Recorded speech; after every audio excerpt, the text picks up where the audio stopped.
Bonjour et bienvenue dans cette nouvelle édition du Grand JT des Territoires. Voici tout de suite les titres de l'actualité de ce journal.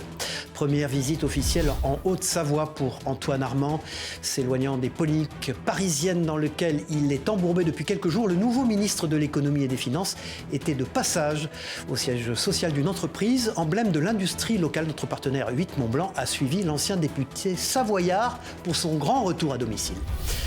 En Martinique, le mouvement des jeunes agriculteurs se positionne contre la vie chère et l'augmentation des coûts de production et de carburant qui explosent chaque année et mettent en danger la pérennité de leur activité. Nous suivrons ces travailleurs martiniquais et écouterons leurs revendications avec notre coéquipier de Via ATV sur place. Les viticulteurs tirent de nouveau la sonnette d'alarme alors que les vendanges débutent. Les conséquences du dérèglement climatique et de la crise économique jouent les troubles faits dans les vignobles et inquiètent les spécialistes. Nous irons en Gironde avec un reportage de notre partenaire TV7, la chaîne du groupe Sud-Ouest. Et puis dans ce journal également, la Sarthe célèbre la pomme de terre. Le tubercule est mis à l'honneur pour la 6e année consécutive et nos confrères de LMTV Sarthe ont pu réaliser un reportage à la fête de la patate où les techniques d'extraction traditionnelles répondent aux enjeux environnementaux actuels. Et puis nous débutons ce journal donc avec la venue du nouveau ministre de l'économie, des finances et de l'industrie à Argonay, près d'Annecy, en Haute-Savoie. Antoine Armand, c'est son nom, a réservé sa première visite officielle ministérielle dans son département. L'ancien député savoyard était accompagné de 2 autres membres du gouvernement et il s'est rendu vendredi dernier au siège social d'une entreprise là-bas où il a pu échanger avec le personnel et la direction. Retour sur cette matinée avec Sébastien Germain pour notre partenaire 8 Mont-Blanc. Regardez. Retrouvailles chaleureuses pour Antoine Armand et ses futurs ex-collègues députés de Haute-Savoie, englués dans une polémique politicienne à Paris. Le ministre de l'économie, des finances et de l'industrie a tenu parole pour son premier déplacement officiel sur le terrain. Accompagné de Marc Ferracci et Marie-Agnès Poussier-Winsbach, 2 autres membres du gouvernement, il s'est rendu chez un des fleurons de l'industrie locale, l'entreprise familiale Maped à Argonay. À l'heure d'une envie de sinistrose, à l'heure où on a plus envie de regarder ce qui ne marche pas plutôt que ce qui marche, c'est de voir les visages des salariés de Maped, les visages des dirigeants de Maped qui font fonctionner en famille l'entreprise avec un enthousiasme résolu, celui de réussir la transition écologique. Et puis un dernier point, vous le savez, qui me tient particulièrement à cœur, c'est la question des salaires. Et comment nous pouvons participer à améliorer les salaires, à avoir des salaires décents qui permettent à chacun de vivre. Nous avons aussi dans cette usine, sur ce site, une belle illustration d'une politique salariale volontariste. La question des salaires est bien évidemment présente sur le site d'Argonay où Maped emploie plus de 220 personnes.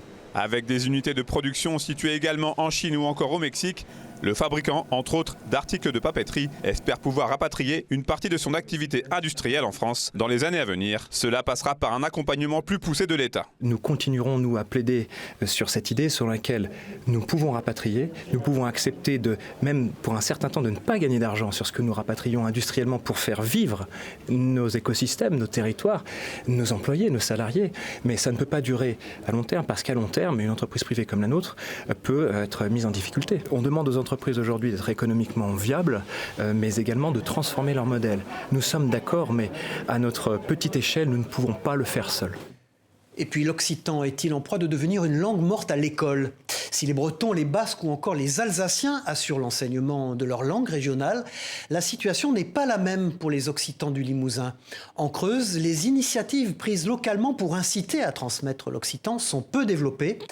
Dans la région, rares sont les établissements qui assurent l'avenir de cette langue, ce malgré la signature d'une charte avec l'Éducation nationale et la région Nouvelle-Aquitaine. Reportage de 7 à Limoges sur place. Le soufflet est comme retombé chez les occitanistes depuis la signature il y a 7 ans d'une convention entre la région et l'académie pour soutenir l'enseignement de l'occitan dans le public, à l'école, au collège et au lycée. C'est un peu désormais électroencéphalogramme plat. Nous, on n'en a pas la main là-dessus. Il s'est, à vrai dire, je pense, rien passé. Tout le monde se gargarise que c'est formidable. Il y a eu une formation où on a formation enseignante qu'on a en partie assurée avec Novelum de Dordogne, qui a concerné 2 enseignants.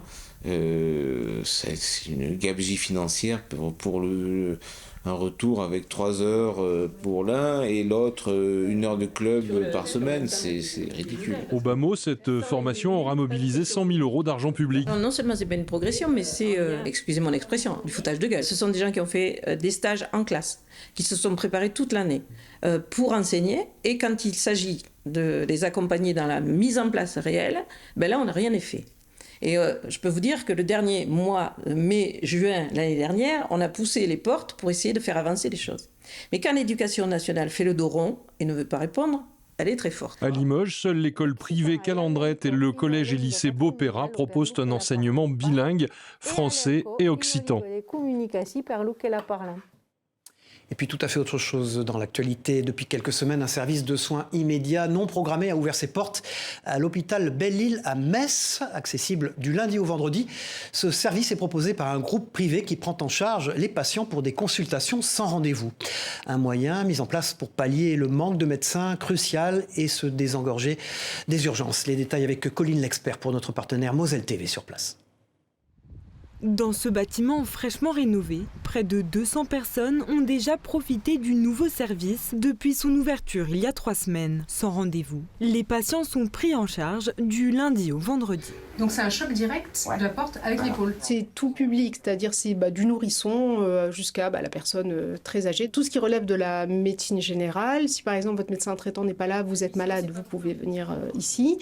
Tout ce qui relève de la petite traumatologie, vous pouvez venir ici puisque nous pouvons faire des radios. Nous pouvons faire également de la biologie, donc c'est vraiment de la médecine plutôt tout venante. Avec l'ouverture de ce service de soins immédiats non programmés, disposant de 6 salles de soins, Uneos entend répondre à un double besoin. L'idée, c'est pas de se substituer à l'offre déjà existante, mais plutôt de la compléter en offrant une possibilité aux patients qui n'ont pas la possibilité d'avoir de rendez-vous tout de suite ou qui n'ont pas de médecin traitant de pouvoir avoir une réponse à leurs besoins. Ça fait partie du but aussi de pouvoir participer au désengorgement des urgences. Composé pour l'heure d'un médecin, 2 infirmières et une secrétaire médicale, un autre docteur rejoindra ce service très prochainement. Et puis du côté des Antilles, les jeunes agriculteurs martiniquais tirent la sonnette d'alarme alors que la vie chère touche de nombreux secteurs. Ils dénoncent la hausse des coûts de production qui mettent en péril leurs exploitations. Ils réclament aussi une reconnaissance de leurs difficultés et surtout la mise en place de solutions adaptées pour leur permettre de poursuivre sereinement leur activité professionnelle. Regardez ce reportage de notre partenaire via ATV Martinique.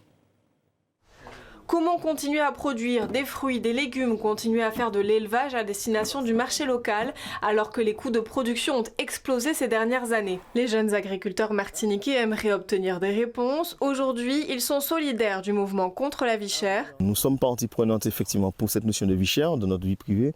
Maintenant, ce sont des problématiques que nous avons déjà portées aussi bien au sein de l'État et de la collectivité. Donc ces notions et cette question, comme je parlais, d'intrants, de carburant, de coût du matériel, de prix de l'alimentation qui flambe. Donc ce sont des questions que l'État et la collectivité doivent prendre en compte pour nous donner satisfaction et nous permettre, nous producteurs, de produire pour la production locale. En plus de l'augmentation du prix des équipements professionnels, des aliments pour le bétail, de la cherté des intrants et des semences, le groupement des jeunes agriculteurs subit le coût croissant du carburant. Aujourd'hui, ils exigent des mesures concrètes de la part de l'État, de la CTM, mais surtout de la transparence concernant les surcoûts qui pèsent sur leur secteur. Concernant le prix des aliments et le prix des engrais, effectivement, cela a explosé en Ukraine. Donc forcément, ça a pris une certaine inflation, mais ça n'explique pas quand même l'écart de prix que nous avons entre la métropole, l'Hexagone et nous en Martinique ici. Au François, dans l'exploitation de Wael, c'est le même cri du cœur.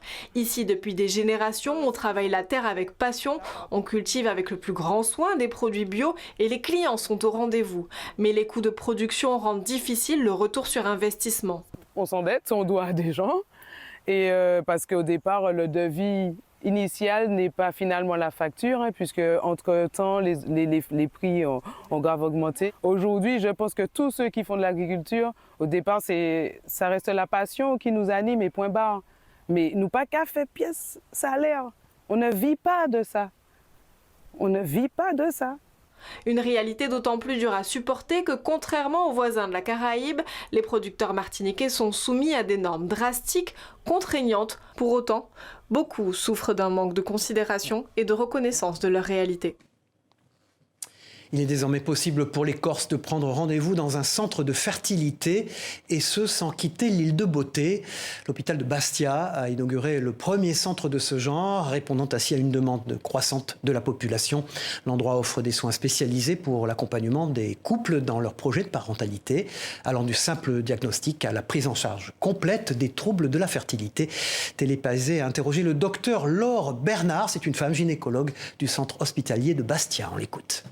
L'objectif, il est double. Le premier, c'est que c'est un projet qui est régional. Donc l'objectif, c'est vraiment de simplifier la vie de toutes les patientes qui avant pouvaient partir sur le continent, que ce soit à Nice ou à Marseille. Et l'objectif, c'est quel que soit le lieu de vie, que ce soit à Bastia, que ce soit à Ajaccio, que ce soit à Bonifacio, Porto Vecchio, partout en Corse, que le chemin soit extrêmement simple et qu'on puisse bénéficier du plateau technique qui, lui, aura lieu sur Bastia. Et puis, avez-vous déjà trouvé des insectes dans vos assiettes ? À Épinal, une entreprise spécialisée dans la production de larves d'insectes et destinée à l'alimentation humaine et animale est entrée dans une phase industrielle pour répondre à une demande croissante de ce secteur.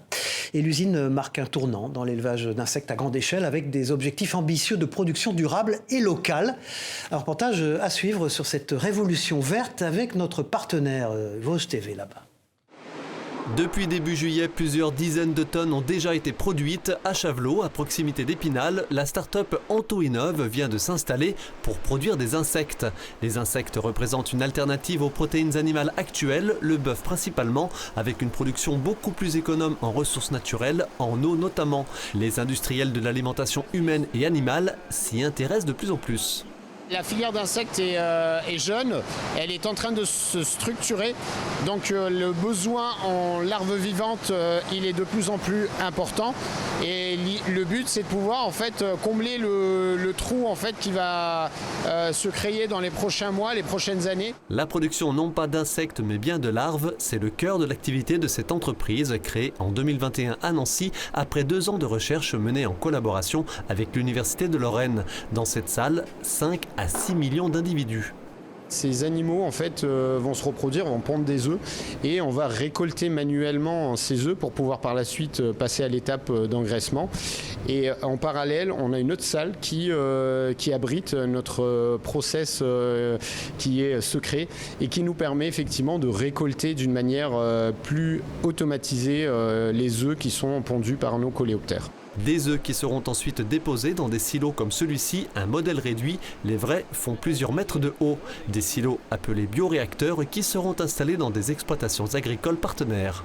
L'idée, c'est de pouvoir en mettre une dizaine de silos, ce qui est l'équivalent de 7 heures de travail par semaine chez l'agriculteur. On est autour d'une tonne, 1,5 tonne par silo. L'installation de cette entreprise dans les Vosges centrales, territoire principalement rural, est donc géographiquement stratégique et au regard des perspectives de développement du secteur des farines d'insectes, l'entreprise voit grand. Elle envisage d'ici 2 ans de passer de 10 tonnes de larves produites par mois à une centaine, avec la création d'une vingtaine d'emplois supplémentaires. Et puis nous sommes beaucoup à être des amis des animaux. Les chiens d'assistance sont élevés, vous allez le voir, dans un but par une association Handi-Chiens pour accompagner physiquement ou moralement les personnes en situation de handicap ou dans le besoin. Ouna est l'une de ces héros du quotidien et elle s'apprête à faire sa rentrée. Regardez ce reportage de nos partenaires Puissance TV qui l'ont suivi au sein de sa famille d'accueil lors d'une séance d'entraînement à Chancener. Ouna n'a que 15 mois, mais elle se prépare déjà à faire sa rentrée. Cette jeune Golden, accueillie par Océane alors qu'elle n'avait que quelques mois, a sa carrière toute tracée devant elle. Elle va devenir un chien d'assistance. Son rôle sera d'aider les personnes en situation de handicap, d'un point de vue technique, mais aussi moral et social. Elle fait partie des 3000 chiens placés en famille d'accueil par l'association Handi-Chiens. Au total, Ouna va suivre 22 mois de formation, dont 16 avec Océane. En fait, nous, on est là vraiment pour faire un chien bien dans ses pattes, pour lui faire découvrir un maximum de choses dans la vie. Et ensuite de ça, elle partira 6 mois à l'école. Ils vont choisir sa spécificité, selon le caractère, selon plein de choses. Et après ça, elle sera donnée à une personne qui sera dans le besoin. Cindy, la déléguée famille d'accueil en Haute-Marne, dirige la séance et apprend à chaque participant ce qu'on appelle des commandes. Vous marchez ici aléatoirement. Ce que je veux, c'est que les chiens ils restent concentrés sur vous, qu'ils n'aillent pas voir les autres. Mon but, on va dire, c'est de recruter des familles d'accueil et de les accompagner pendant toute la prééducation du chien. Je les fais travailler les commandes, toutes les commandes qu'on voit, que nos handichiens doivent connaître en partant à l'école. En même temps, ça me permet moi aussi de pouvoir garder un œil sur les chiens et de pouvoir voir leur évolution. La dernière étape avant l'entrée à l'école est le test d'admission. En France, 250 chiens par an sont répartis et formés par l'association. 444 familles d'accueil participent au programme et Cindy est la seule déléguée handi-chien en Haute-Marne. Voilà, et puis vous avez peut-être eu le privilège de le goûter. Le meilleur macaron citron du monde est français. Il est fabriqué dans la Loire par un atelier et a récemment été récompensé par le prestigieux prix Great Taste avec une distinction de 3 étoiles. Ce macaron reconnu pour son excellence a séduit tous les experts gastronomiques. Pour notre partenaire TL7, Céline Ercilia s'est rendue à Roche-la-Molière pour rencontrer Franck Deville et découvrir les secrets de cette création. Regardez. Voici le meilleur macaron au citron du monde. À peine élu et déjà estampillé au nom du Great Taste. En avril dernier, Franck Deville a présenté sa création aux 500 membres du jury de professionnels du concours à Londres. Testé sur son apparence, sa texture et son goût, entre autres, son macaron citron a remporté la plus haute distinction, les 3 étoiles. Et cela parmi des milliers d'autres produits testés. Ça doit être du 14 000 produits environ qui étaient testés et seuls 2%, moins de 2% qui sont ressortis primés et qui a obtenu la meilleure note. Donc cette meilleure note, c'est 3 étoiles. Ce label d'excellence est une grande fierté mais aussi une belle reconnaissance du savoir-faire de l'entreprise ligérienne. Franck Deville a marqué le monde gastronomique avec son macaron citron. Une saveur qu'il n'a pas choisie au hasard. Elle était même une évidence après sa rencontre avec un grand chef. Une fois, il y a M. Ducasse qui est venu à un salon au CIRA à Lyon, est venu déguster un macaron. Et le premier macaron qu'il a voulu déguster, c'était le macaron citron. Et depuis ce jour-là, ça m'a interrogé. J'ai demandé pourquoi en fait le macaron citron, pourquoi il voulait goûter ce type-là de macaron. Et en fait, M. Ducasse m'a répondu, il m'a dit pour moi c'est plus facile de goûter quelque chose d'acide parce que là, on va reconnaître tout de suite si on ne triche pas sur le produit. Si les concours ne sont pas un objectif pour le chef d'entreprise, Franck Deville pourrait retenter l'expérience sur de nouvelles saveurs qui mériteraient elles aussi de se retrouver sur les meilleures tables du monde. Voilà, et puis dans ce journal, nous partons en Gironde maintenant, où l'ambiance est un peu morose chez les viticulteurs. Éprouvés par une crise persistante, ils tirent une nouvelle fois la sonnette d'alarme pour ces vendanges. Cette année encore, les effets du dérèglement climatique pèsent lourdement sur leurs récoltes. Et pour les plus chanceux qui parviennent à maintenir la tête hors de l'eau, la question d'un revenu décent reste cruciale. Un reportage d'Yvan Branchy pour TV7, la chaîne du groupe Sud-Ouest, sur place. À 36 ans, Bastien Mercier n'avait jamais vécu ça. 2024 est déjà pour lui une année cauchemardesque. Notre vigne ne résiste plus aux champignons, ne résiste plus aux différentes maladies, ne résiste plus aux vers de grappe et on est attaqué de tous les côtés. Alors en plus de ça, vous ajoutez la crise, vous ajoutez les normes. Je déconseille de faire ce métier. À la tête de cette exploitation familiale, installée à Camiran dans l'Entre-deux-Mers depuis 5 générations, il tire aujourd'hui la sonnette d'alarme. En ligne de mire, des produits phytosanitaires jugés inefficaces. Je fais partie de la génération qui a envie de sauver la planète, qui a envie de laisser quelque chose à ceux qui vont nous succéder. Mais il faut arrêter le monde des bisounours, il faut arrêter l'utopie. Quand on est malade, il faut se soigner. Et donc aujourd'hui, l'inconvénient qu'il y a, c'est qu'on risque de prioriser la nature à l'être humain. Placé en redressement judiciaire, c'est un combat quotidien pour sauver son entreprise et vivre de ses bouteilles. Cette année, la production devrait atteindre les 1500 hectolitres, une quantité satisfaisante pour un millésime jugé prometteur. Mais à quel prix ? Au prix où on voudra bien nous l'acheter. Un collègue m'a dit, pas plus tard qu'avant-hier, que un négoce chinois lui avait proposé un prix autour de 2 € la bouteille et il a essayé de faire monter un peu le prix Et le négoce lui a clairement répondu, vous plaisantez, vous le vendez moins cher en France. Face à cette avalanche de difficultés, il reste une lueur d'espoir, le nouveau gouvernement et la nouvelle ministre de l'Agriculture, attendue de pied ferme par les syndicats. Voilà, et puis le dérèglement climatique n'impacte pas uniquement les récoltes en Gironde. À Ville-sur-Ars, en Champagne, la coopérative Chassenet d'Ars tire un premier bilan des vendanges, elle aussi, marquée par une récolte modeste en quantité. Les 1200 mm de pluie pendant la floraison, bien au-dessus des 800 mm habituels, ont considérablement affecté la production.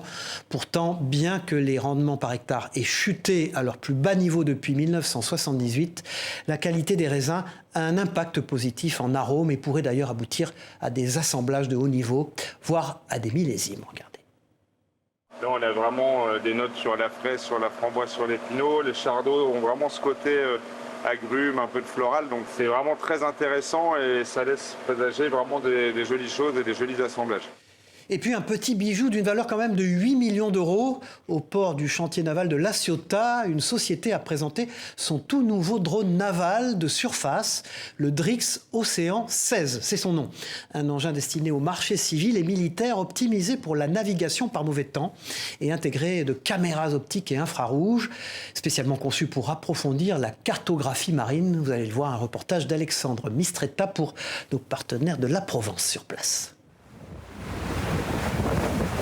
Avec ses presque 16 mètres de long, le Drix Océan 16 est le petit ou plutôt le grand nouveau des drones supervisés de l'entreprise de haute technologie Excel. Développé à La Ciotat, ce bateau de surface est une amélioration de son prédécesseur le Drix H8 qui permet notamment de cartographier les fonds marins. Avec la commercialisation de Océan 16, Excel souhaite aller encore plus loin et plus vite dans cette exploration sous-marine. Chez Excel, nous avions déjà le Drix depuis plusieurs années, son petit frère qui fait 8 mètres de long avec une autonomie d'une dizaine de jours.